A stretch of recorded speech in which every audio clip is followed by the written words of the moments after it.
Assalamu alaikum warahmatullah. Wannan shine sabon app mu da muke yi, wanda nake so zan tallata muku. So duk wanda yake bukata, yake da website ko kuma yake da tsawon app ɗin da muke yi, yana so a masa upgrading zuwa irin wannan, zai iya magana sai a masa upgrading. Wannan shine native app, sannan kuma yana hawa Play Store. Mutum yana sha'awa ya masa, sannan a daura a Play Store. Duka yana aiki, yana hawa Play Store kuma yana komai da komai. To bari ɗan muku review ɗin shi domin mutum ya ga yanda a cikin app ɗin yake.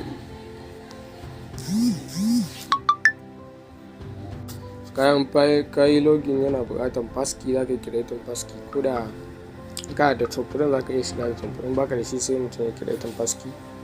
A login guda 4 kenan.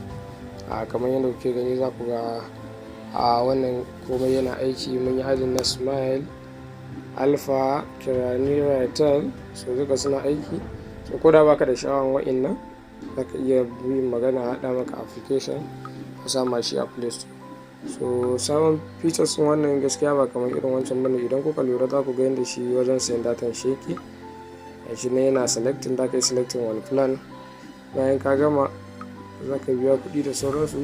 Ka zo biyan kuɗi, in ka zo biyan kuɗi nan ma yana aiki da fingerprint, yana aiki da fingerprint ko transaction pin.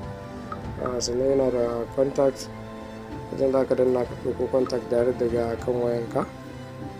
Da sauran features ɗin da ba za a rasa gare su. Duk wanda yake bukata zai iya mun magana sai a masa combating. Wannan shine smile, ga kuma alpha, ga retail. Misali kana so su retail su manual order ne. Misali bayan da kuke gani, za ku ga sauran features ɗin da yake kan.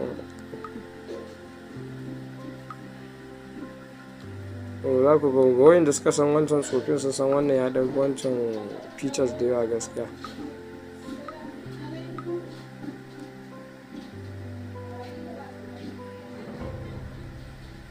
Ga transaction history nan za ku gani yadda muka gwada. Shi nan data from app, retail from app, data from app, ga kati ma da muka siya komai yayi, ga smile, ga sinan manual retail da sauransu dai. So wannan shine testing da na yi na transaction da application. Kuma da ikon Allah komai yana aiki. So duk mai bukata haɗa masa zai iya mun magana ta WhatsApp insha Allah.